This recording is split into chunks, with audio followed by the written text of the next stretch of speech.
là, nous connaissons tous l'économie. Et puis, il y a un terme qui est en train d'apparaître, mais comme souvent, quand un terme nouveau apparaît, chacun en fait un peu son usage à sa convenance. C'est l'économie contributive. Alors, ce terme a été créé au début des années 2000 dans un tout petit think tank qui s'appelait les Noms de Jardin et qui définissait ce qu'était la partie de l'économie qui s'intéresse au bien commun. Alors, bon, c'était il y a presque 20 ans maintenant, et beaucoup de travaux ont été menés. Donc, ce qui va être présenté ici, c'est tout le cheminement de 20 ans de travail qui précise ce qu'est l'économie contributive. Alors, les nains de jardin, c'était des gens qui, au départ, étaient très préoccupés par les questions environnementales. Ils avaient des doutes sur le modèle de société que nous développons et surtout son avenir. Parce qu'effectivement, une société qui est basée sur toujours plus de croissance, alors que nous sommes dans un monde fini, a priori, on peut penser qu'il y a quelque chose qui va clocher tôt ou tard. Et justement, les générations qui arrivent nous disent eh bien, nous, on a bien compris le problème, hein, et ce qu'on veut, c'est produire et consommer moins mais mieux. C'est-à-dire qu'elles ne veulent pas renoncer à tous les progrès qui ont été faits depuis plus de 20 000 ans, hein, mais par contre, elles veulent s'organiser autrement et aller vers de nouvelles échelles de valeur. Alors effectivement, nous marchons sur la Terre, qui est la partie minérale de notre support de vie, mais nous vivons à l'intérieur d'un système qu'on appelle le système Gaïa, qui est le système de l'ensemble du vivant autour de nous. Et quand nous prenons une décision, elle a une incidence plus ou moins forte sur l'ensemble du vivant qui est autour de nous. Donc, il faut reconstruire le raisonnement en repartant des caractéristiques du règlement intérieur du système Gaïa. Or, évidemment, on s'aperçoit assez rapidement que nous ne respectons pas, ou très mal, le règlement intérieur du système Gaïa. Et c'est pour ça que notre Terre est en souffrance, mais quand notre Terre est en souffrance, notre espèce est menacée. Alors, en ce début de 21e siècle, on se retrouve avec 3 défis. Le premier, c'est de restructurer l'économie que nous connaissons aujourd'hui et que nous allons appeler désormais l'économie productive. Mettre cette économie en synergie avec l'économie contributive, puisque ces deux économies sont en fait deux faces d'un même mécanisme qui est le vivre ensemble pour les hommes. Et à partir du moment où on a commencé à clarifier ces 2 points-là, il sera possible de réfléchir à la manière de faire évoluer nos institutions et les outils dont elles disposent pour faire fonctionner notre société. Alors cette économie productive, elle est très ancienne. Elle date en gros de la sédentarisation et elle a été très sujet à progrès grâce à une invention qui est la monnaie, qui est très vieille, hein, qui a plus de 5000 ans. Et avec cette monnaie, on a pu développer au XVIIIe siècle une forme d'économie différente de l'économie agraire, c'est-à-dire l'économie issue de l'industrie.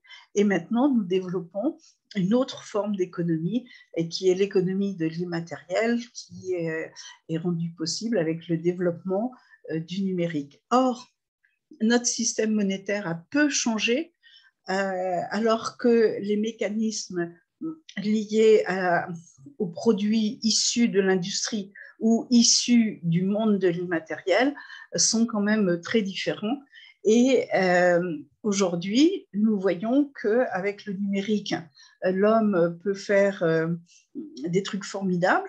Le numérique amplifie ce qu'il fait, mais quand il fait des bêtises, avec le numérique, il amplifie ces bêtises. Or, justement, c'est ce qui nous arrive en ce moment, puisque nous continuons droit devant avec un seul mécanisme monétaire pour faire face à des formes d'économie qui sont très différentes. Alors, la finance, qu'est-ce que c'est? Bon, c'est le mécanisme, c'est le sous-jacent des mécanismes monétaires dont nous parlons. Hein. C'est en fait ce qui se passe quand on a fini la moisson.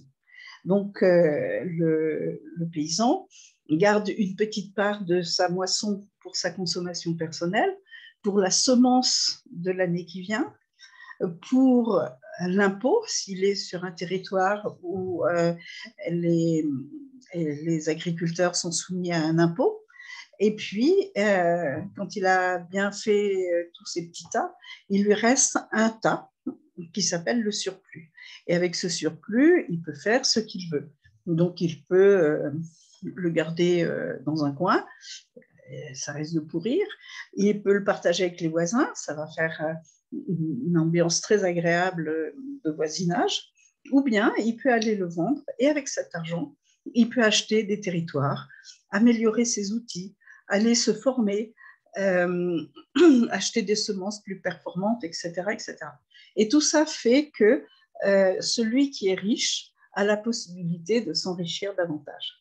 Et jusqu'à maintenant, on avait tendance à dire c'est pas un problème parce que comme les riches dépensent plus que les moins riches, eh bien, quand ils dépensent, ils enrichissent ceux qui n'ont pas eu l'occasion de s'enrichir avant. C'est ce qu'on appelle le ruissellement économique. Sauf que l'idée est un petit peu absurde. Elle marche pour des toutes petites marges de manœuvre, mais pour des gros volumes, ça ne marche pas du tout. Hein. Ce n'est pas parce qu'on est devenu très riche qu'on va se mettre à manger plus de yaourt. Et d'ailleurs, le président Joe Biden a dit toute la logique économique qui repose sur l'idée que le ruissellement est une réalité doit être abandonnée, hein, puisque les volumes dont on parle sont trop importants. Alors, justement, ce mécanisme fait que nous avons des mastodontes financiers. La nature s'est toujours débarrassée des mastodontes. Il y a deux processus. Un processus qui est que les mastodontes se mettent à manger de plus en plus pour être toujours un petit peu plus gros et ils se mettent à manger plus vite que ce que la nature peut produire. C'est un petit peu ce qui se passe dans l'effondrement de toutes les civilisations. Il y a les nantis qui se mettent à exiger toujours plus, toujours plus, toujours plus, et donc ils assèchent l'environnement économique de leur cité, et c'est comme ça que la civilisation s'effondre. Mais il y a un deuxième processus qui est qu'un cataclysme peut intervenir, interrompre cette évolution. Or, les gros animaux n'ont pas la possibilité de s'adapter très vite suite à une vraie catastrophe. Et c'est comme ça que les dinosaures sont devenus des petits oiseaux, mais sinon, la plupart des animaux monumentaux de la préhistoire ont disparu. Tandis que les fourmis qui existaient avant les dinosaures et qui ont une organisation très modulaire et très organique, elles existent toujours aujourd'hui. Et ça, c'est une source d'inspiration tout à fait importante pour nous, parce que le XXe siècle nous a incité à développer des entreprises puissantes, capables d'aller à la conquête des marchés mondiaux. Or, au fur et à mesure que nous avançons, le savoir se partage et petit à petit, chaque zone géopolitique se met à produire elle-même ses yaourts, ses sauchettes, ses billets d'avion, ses hôpitaux, etc., etc. Donc, on voit bien qu'il va falloir changer. Pour le moment, notre challenge à nous, occidentaux, c'est de sortir de cette tension qui se maintient entre ceux qui prétendent avoir les planches à billets du monde et ceux qui prétendent avoir les usines du monde. Alors en Europe, on a réfléchi à la question et on a proposé l'évolution vers l'économie circulaire. Alors, on ne va pas détailler ce sujet ici parce que ce n'est pas notre propos, mais ce que l'on peut dire, c'est que l'économie circulaire, maintenant, on peut faire, si on veut, Et on peut le faire avec des robots et avec des smart data. L'objectif du développement de cette économie circulaire, c'est d'essayer de produire mieux que les pays à bas coût. Mieux, ça veut dire de meilleure qualité et de manière plus créative et plus réactive.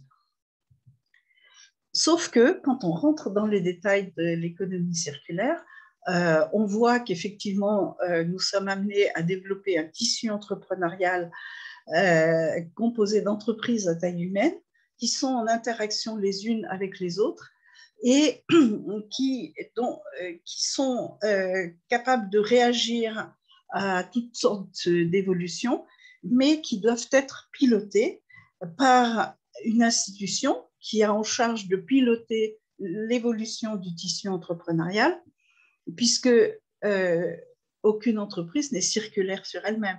Elle est circulaire par rapport aux entreprises qui sont autour d'elle.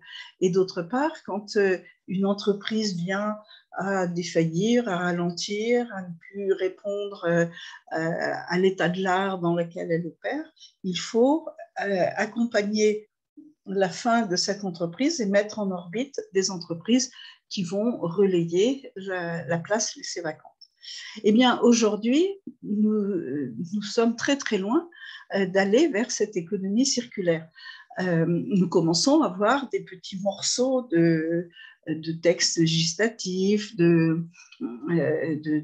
concepts. Hein. On parle de RSE, on parle d'entreprise à mission, etc., etc. Mais pour l'instant, rien n'est assemblé, rien n'est opérationnel. Mais on voit bien la direction dans laquelle on est en train de se diriger. Toujours est-il que on robotise et ce que l'on vérifie, on le sait depuis 2013, hein, mais ce que l'on vérifie, c'est que cette robotisation a pour effet de grignoter jour après jour l'ensemble des tâches qui historiquement ont été allouées aux classes moyennes et qui laissent sur le bas-côté, si je puis dire, les jobs qui sont dangereux, dégradants, répétitifs, ennuyeux, pour une population qui est en général mal protégée et mal payée. Et puis, à l'autre bout du spectre, hein, des jobs qui sont dédiés à la créativité, au management et aux décisions, mais dans un environnement très numérique où les choses vont très, très vite. Et donc, on est assez vite épuisé et donc, on ne peut pas garder ce job très, très longtemps. Alors, c'est tout à fait important de souligner ce point parce que nous terminons l'ère de la sédentarisation. Et le dernier chapitre, c'est l'ère industrielle. Mais quand on regarde toutes les civilisations qui sont apparues et ensuite disparues pendant cette période de la sédentarisation, on voit très clairement que la stabilité d'une civilisation a reposé sur la stabilité de la classe moyenne. Or, aujourd'hui, eh bien, cette classe moyenne est déstabilisée. On le voit avec les problèmes liés à l'emploi, hein, où effectivement, il y a des postes à pourvoir, mais qui ne trouvent pas preneur parce que justement, ils se situent aux extrémités et pas dans l'axe central. Et la population n'est pas préparée. Et de toute façon, ce sont que des jobs qui ne sont pas durables. Donc, les gens prennent le job et en sortent le plus vite possible.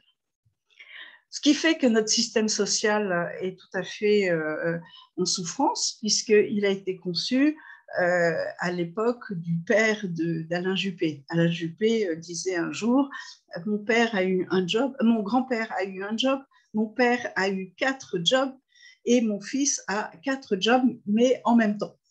Hein, et on voit bien cette progression qui fait que le monde du travail est complètement déstructuré. D'ailleurs, les métiers disparaissent. On dit plus tellement métier, on dit plus poste, on dit job. Hein, et job, ça recouvre une idée d'expertise et de mission, et donc quelque chose d'éphémère et d'évolutif. Et ce qui est assez ennuyeux, c'est que les périodes de non-activité, c'est-à-dire les périodes entre 2 jobs, tendent à se multiplier et quelquefois à s'allonger.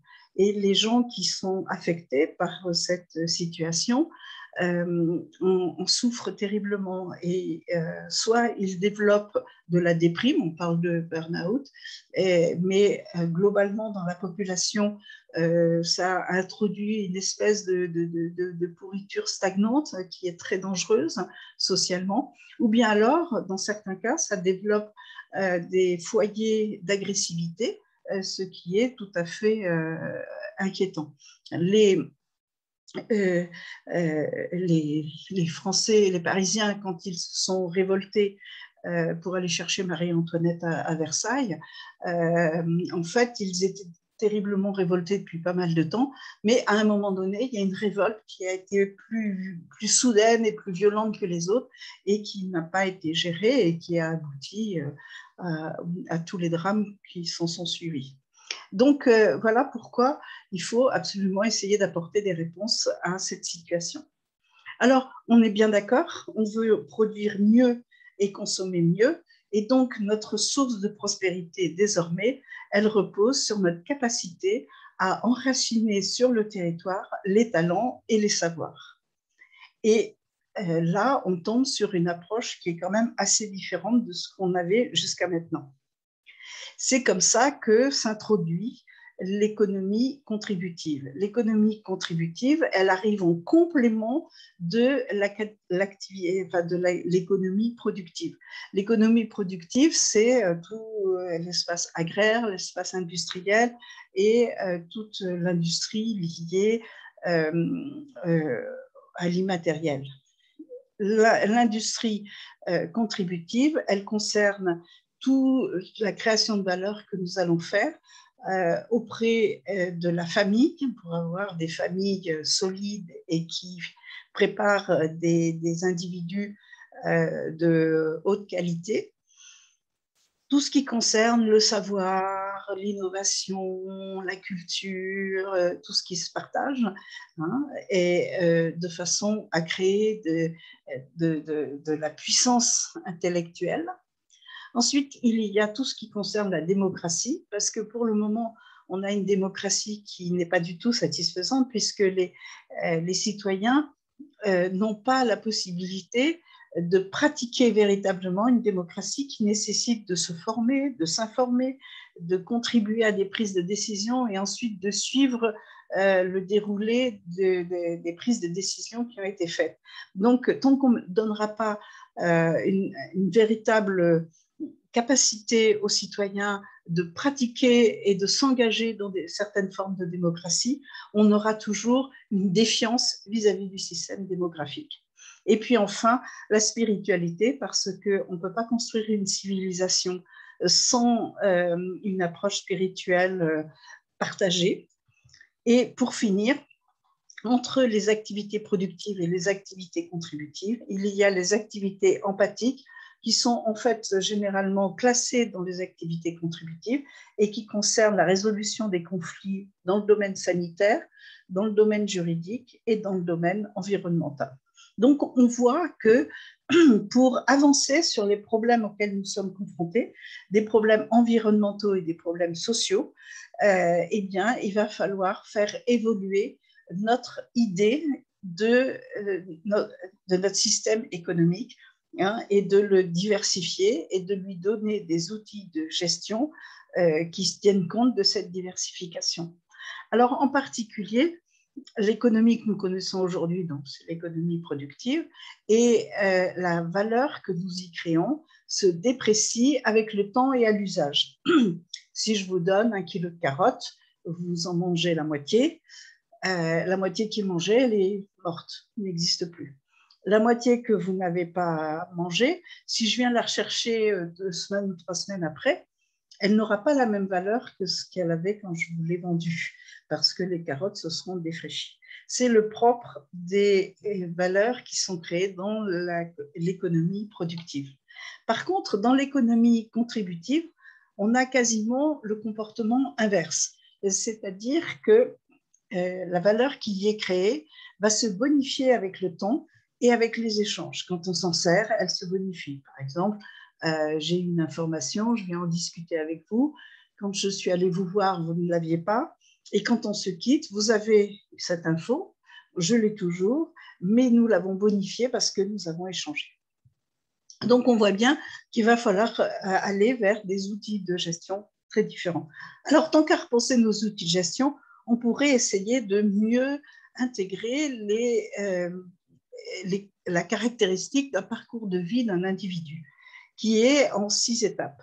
Je nais, j'apprends, à force d'apprendre, j'ai envie de faire, à force de faire, j'ai envie d'innover, à force d'innover, j'ai envie de transmettre, et quand j'ai fait tout ça, j'ai envie de rayonner de la paix autour de moi. Et ça tombe bien, parce que les générations qui arrivent, pour avoir un bon départ dans la vie, elles ont besoin d'avoir de la confiance et d'avoir autour d'elles des gens qui leur expliquent, qui leur transmettent un peu d'indications sur le monde dans lequel ils viennent, d'où ils viennent et vers où ils peuvent aller.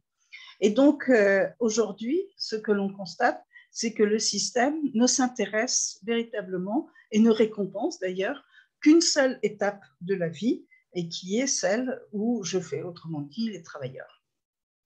Alors, ces travailleurs, on sait les rémunérer avec de la monnaie institutionnelle, mais on l'a bien compris, les tâches contributives vont devenir de plus en plus importantes parce qu'elles rentrent complètement dans les facteurs de compétitivité de la zone géopolitique dans laquelle on est, pour ce qui nous concerne, la France en Europe et dans le monde occidental. Alors, comment on pourrait faire ça? Parce que, comme vous l'avez sans doute compris, si dans l'espace productif, on a réussi à mettre des métriques partout, c'est-à-dire des durées, des distances, des poids, et que sais-je encore, dans l'espace contributif, il n'y a aucune métrique. Combien de temps il faut pour avoir une bonne idée? Quel est l'impact du temps que j'aurais passé auprès de ma famille pour assurer le relais entre les jeunes et les seniors, ou dans mon quartier pour donner une démocratie vivace et efficiente. Voilà, ça on ne sait pas. Bon, mais on pourrait imaginer que malgré tout, on trouve une forme de monnaie. Et justement, on va s'intéresser à voir comment pourrait être cette monnaie et comment elle peut cohabiter avec la monnaie institutionnelle. Parce que l'opportunité que nous avons, c'est que la monnaie institutionnelle, mais les monnaies en général, on parle beaucoup de Bitcoin, on les appelle des tokens, etc. La monnaie devient numérique. Pour le moment, numérique veut dire intelligence, mais pour le moment, l'intelligence qui est introduite dans la monnaie est uniquement utilisée pour certifier que cette monnaie qu'on est en train d'échanger n'a pas été fabriquée par un geek à l'autre bout de la planète, au fond de sa cave. C'est déjà pas mal, mais on doit pouvoir faire beaucoup mieux. Mais pour faire beaucoup mieux, évidemment, il va falloir se doter des institutions qui vont bien. Alors, pour le moment, voilà ce qui se passe. Je reviens sur notre production. Et pour produire ce que nous produisons, eh bien, on est obligé d'injecter de l'argent, de l'endettement. Et cet endettement, ça s'appelle le dividende monétaire. Et ce dividende monétaire, c'est lui qui fait le coup d'avance pour que l'économie suivante puisse se développer. Et le problème, c'est qu'on n'arrive plus à le faire fonctionner correctement. Aujourd'hui, si vous cherchez un job, vous allez vite vous apercevoir qu'il vaut mieux avoir un job près de la finance plutôt que près de la matière. Les jobs près de la matière, comme par exemple l'agriculture ou l'industrie, pas les mieux rémunérés. Par contre, quand vous allez à la City et que vous décrochez un job, ce sera plus attractif sur le plan financier. Mais ce n'est pas ça qui est important. Ce qui est important, c'est que les gens qui gèrent cet endettement qui est injecté tous les ans dans l'économie, on leur demande de faire fructifier cet argent et petit à petit, ils ont trouvé des astuces et des dispositions qui font qu'ils font plus facilement et de façon plus sécurisée fructifier cet endettement potentiel dans la sphère financière plutôt que dans l'économie réelle. Ce qui pose beaucoup de problèmes puisqu'aujourd'hui, plus de 90% des liquidités tournent dans la sphère financière et non pas dans l'économie réelle. Donc, les banques centrales ont dit on va faire autrement et ils ont sorti une vieille idée qui a plus de 70 ans maintenant, que Keynes avait appelée la monnaie hélicoptère. C'est-à-dire qu'il s'agit de donner à tous les citoyens un revenu dit universel ou un revenu de base. Et ces citoyens vont pouvoir dépenser cet argent dans l'économie réelle. Alors, comme les banques centrales ne peuvent pas ouvrir des comptes pour tous les citoyens, les banques centrales sont en train de préparer une monnaie entièrement électronique que chacun pourra utiliser pour aller faire un certain nombre de dépenses de la vie courante. Sauf que ces monnaies étant numériques, elles sont utilisables à travers Internet. Or, Internet n'a pas de frontières. Et donc, très rapidement, on va se retrouver avec une guerre des monnaies parce que les opérateurs qui vont gérer la monnaie vont récupérer au moins autant, si ce n'est plus, d'informations que Facebook ou d'une façon générale les GAFAM sont en train d'en récupérer sur chacun des citoyens, puisqu'on va arriver à savoir qui achète quoi, à quelle fréquence, où est-ce qu'il l'achète, qu'est-ce qu'ils ont fait, etc., etc.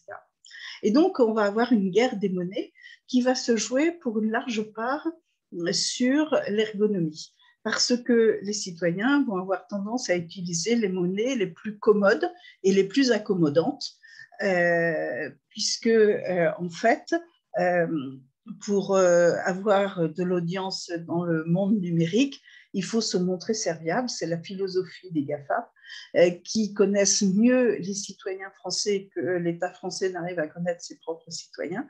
Et comment ils y sont arrivés? Eh bien, ce n'est pas du tout par la contrainte, c'est au contraire par une mécanique de rendre service, se rendre tous les jours plus attrayant. Hein, et de fait, vous donnez toutes vos données à Google très volontiers parce que Google vous rend de nombreux services. Donc, on voit que cette approche présente un inconvénient. Et si on regarde le problème qui nous intéresse, c'est-à-dire lutter contre le manque d'activité, le manque de capacité de contribuer à l'économie sociale et productive des individus, bah, on ne résout pas du tout le problème. Hein, et donc, du coup, cette solution, ben, elle ne fait pas sens, hein, puisqu'on aura toujours une part qui risque d'être croissante d'individus qui sont soit en burn-out, soit en révolte, mais en tous les cas, pour la société, c'est une vraie catastrophe. Donc, il faut pouvoir faire autrement. Alors, effectivement, on peut faire autrement en faisant en sorte que l'argent qui est distribué aux citoyens ne sont pas des bitcoins standardisés et utilisables partout à travers la planète, mais au contraire, des monnaies contributives et des monnaies locales qui vont pouvoir s'utiliser dans des contextes particuliers et surtout dans des activités non délocalisables.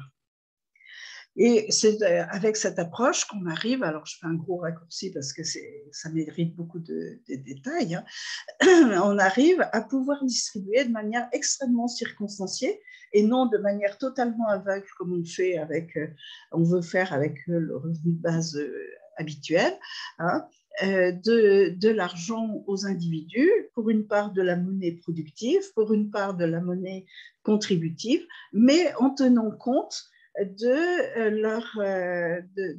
leur parcours de vie, où est-ce qu'ils en sont dans leur parcours de vie.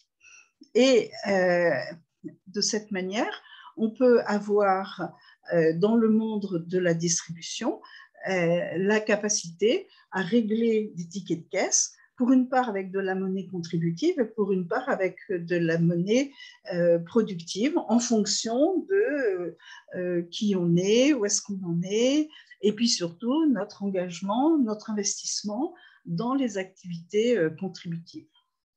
Et ça, aujourd'hui, nos tickets de caisse savent le faire. Nos terminaux de paiement savent également le faire.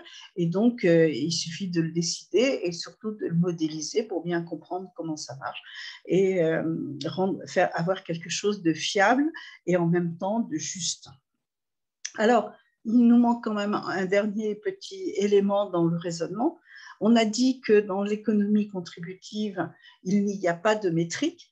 Et donc, comme la monnaie contributive est destinée à encourager les citoyens à s'investir dans les activités contributives, on va être contraint de verser des sommes forfaitaires, puisqu'on ne peut pas dire, bon, lui, il me dit qu'il s'investit dans sa paroisse, l'autre dans la gestion de son quartier, le troisième, il s'occupe des membres de sa famille, etc. etc.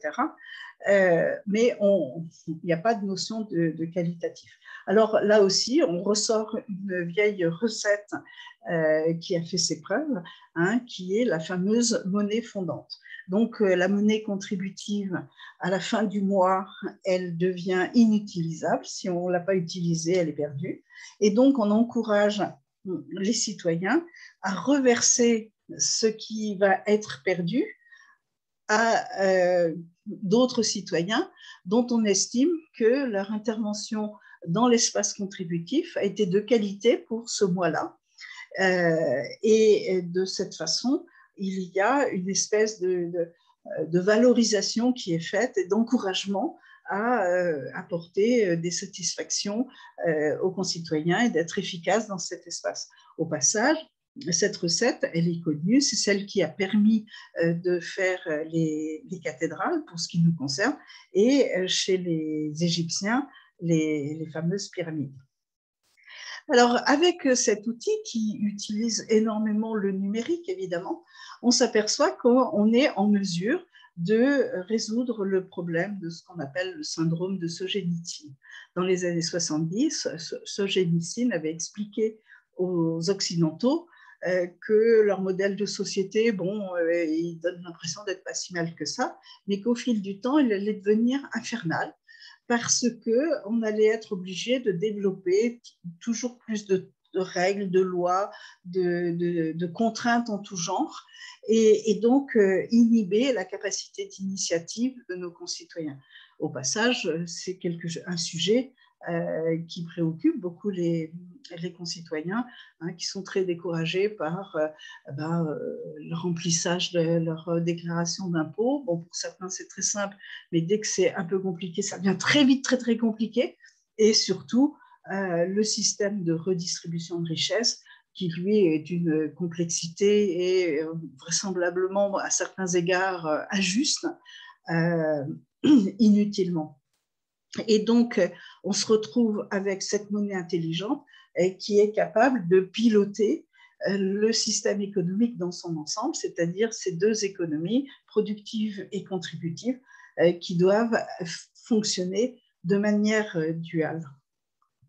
Tout ce que je viens d'expliquer est développé de façon beaucoup plus détaillée dans un livre qui va apparaître en novembre 2021 aux éditions ISTE.